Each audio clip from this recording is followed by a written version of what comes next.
Pokémon is one of the most successful entertainment franchises ever. The trading card game is a major reason why. Since the late 90s, billions of physical cards have been printed and collected. People love the strategy, the artwork, the nostalgia, and the chase.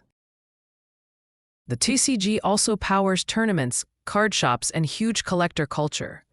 Even digital versions gained momentum. Millions of players want to collect anywhere, anytime.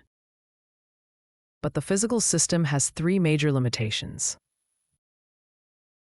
Limit number 1. No provable rarity. Cards can be labeled rare, but the public usually can't verify a true maximum supply. There's no simple, universal number like, this card has only 100 copies forever. Rarity becomes relative, not guaranteed.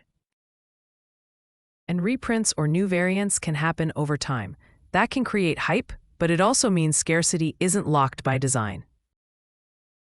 Limit number 2. No cross-game accessibility. A physical rare card doesn't unlock anything in other Pokémon games.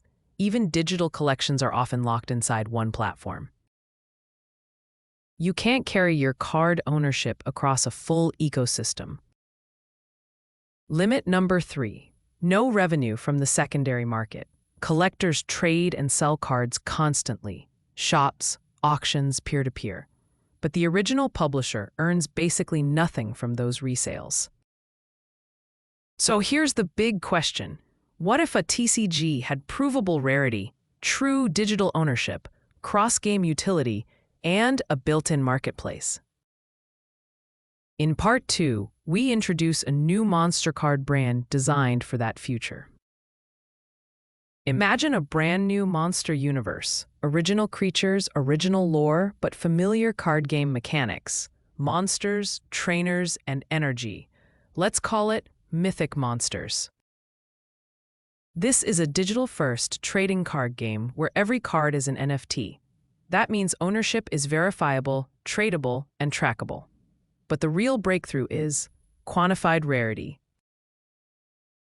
Each card has a fixed, permanent supply cap recorded on-chain. Common, 10,000 copies. Rare, 1,000 copies. Ultra-rare, 100 copies. Legendary, 10 copies. Once minted, no more can ever exist. Not rarish, not maybe reprinted later. Truly capped. Every card can show a serial like number 47 of 100. Players can verify the total supply publicly, anytime.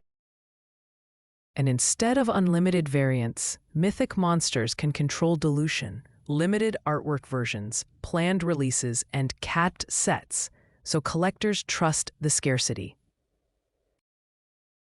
Now the next upgrade. What if your wallet becomes your universal login, so your cards work across multiple games? That's Part 3. Let's compare the classic physical TCG model to the Mythic Monsters NFT model. Problem number 1. Rarity isn't provable. Physical cards rarely have a public, verified maximum supply. Value can be driven by hype, age, grading, and sentiment. Solution: NFT cards have fixed supply caps enforced by smart contracts. Players can verify.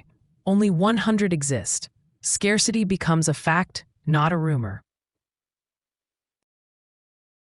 Problem number 2. Cards don't travel across games. A card in one system often has no utility elsewhere. Solution: Wallet Connect makes your wallet the universal login. Your collection lives on-chain, not inside one app, so the same card can be used in multiple Mythic Monsters titles. Example: TCG app, use the card to battle. RPG, summon that monster as a companion. Arena, unlock the monster as a playable fighter. Problem number 3. Secondary market makes the publisher $0. Collectors trade endlessly, but the original creator doesn't benefit. Solution: A built-in marketplace takes a small transaction fee, like 2% to 4%. Now the ecosystem funds itself as trading grows. So NFTs don't just digitize cards. They rebuild the economics, the portability, and the trust. Next, is this actually feasible in the real world? That's part 4. So, is a blockchain-based card ecosystem realistic? Yes, but only if it's designed for mainstream players. We already have examples of tokenized collectibles and high-volume NFT marketplaces. We also have proven NFT games where creatures are collected, battled, and traded.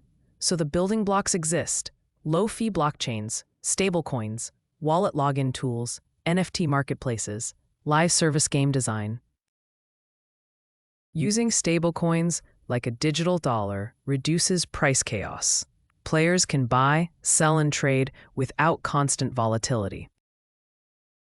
But there are real challenges. Challenge number 1, regulation and compliance. NFTs and stablecoins can trigger legal scrutiny in some regions. This needs careful design and clear rules. Challenge number 2, player adoption. Some audiences dislike NFTs or find wallets confusing. Onboarding must be simple. Start playing in 60 seconds. Challenge number 3, market competition. Competing with a legendary brand requires incredible art, lore, and gameplay. The monsters must feel iconic and original. Challenge number 4, security. Anything on-chain is a target. You need audits, fraud protection, and strong marketplace safeguards. If those challenges are handled well, the upside is huge. Next, the butterfly effect impact. That's part 5. Pokémon proved the demand for monster collecting trading card games at a global scale. Mythic Monsters becomes a version 2.0 model, built specifically for the digital age, taking inspiration from the success and reach of its predecessor. The market already exists. Collectors want scarcity, players want accessibility, communities want trading, creators want sustainable revenue. Each of these groups contributes to the foundation needed for a successful and thriving gaming ecosystem. Now add a marketplace fee. If millions of trades happen, a small 2% to 4% fee becomes a powerful revenue stream. This revenue can fund new card sets, new events, new esports competitions, and even entirely new games within the ecosystem. This also expands global participation. There is no need for shipping. No local card shop required. Players anywhere on the globe can trade instantly, making the game truly accessible and borderless for a worldwide audience. If Mythic Monsters succeeds, other franchises notice. More games begin to adopt features like provable rarity, cross-game ownership, digital marketplaces, and creator-friendly economic models that benefit both players and developers. That's the butterfly effect. One well-designed system can reshape how collectibles work in gaming entirely. Next, we consider, what would Mythic Monsters look like in practice? That is exactly what will be explored in Part 6. Let's outline a practical version of Mythic Monsters. The following slides provide a step-by-step breakdown of the game's essential components and how they work together. Each part covers a different aspect to bring the concept to life. Blockchain. A fast, low-fee network is required. Example, Solana or Polygon. The goal is for trades to feel instant and cheap, making the experience smooth for all players. NFT card supply is split into tiers. Common, 10,000 copies per card, low price range. Rare, 1,000 copies, mid-range. Legendary, 10 copies, high-end collector tier. Each card has unique art, stats, and a serial number. The ecosystem has 3 games. 1. Mythic Monsters TCG, digital card battles. 2. Mythic Monsters RPG, open-world adventure where cards summon creatures. 3. Mythic Monsters Arena, fast PvP battles, unlocking fighters. Same wallet, same collection for all games. Players trade using stablecoins in the marketplace. The platform charges a 3% fee per trade.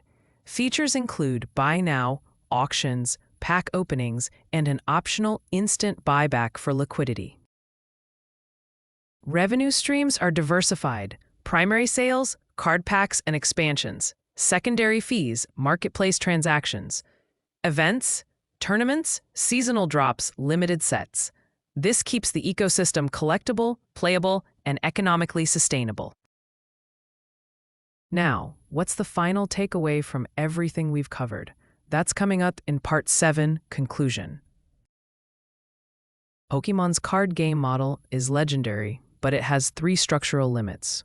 1. Rarity isn't provable with a global supply cap. 2. Card ownership doesn't travel across multiple games. 3. The publisher earns nothing from the massive resale economy. A new digital-first brand like Mythic Monsters can solve all 3: quantified rarity, fixed supply caps enforced by smart contracts. Cross-game accessibility. Wallet-based ownership lets the same card work across multiple games. Monetized secondary market. A built-in marketplace captures small transaction fees to fund the ecosystem. This isn't just cards on a blockchain. It's a redesigned collectible economy. More transparent, more portable, more accessible, and more sustainable. If the most successful KCG model ever is version 1.0, then this could be version 2.0.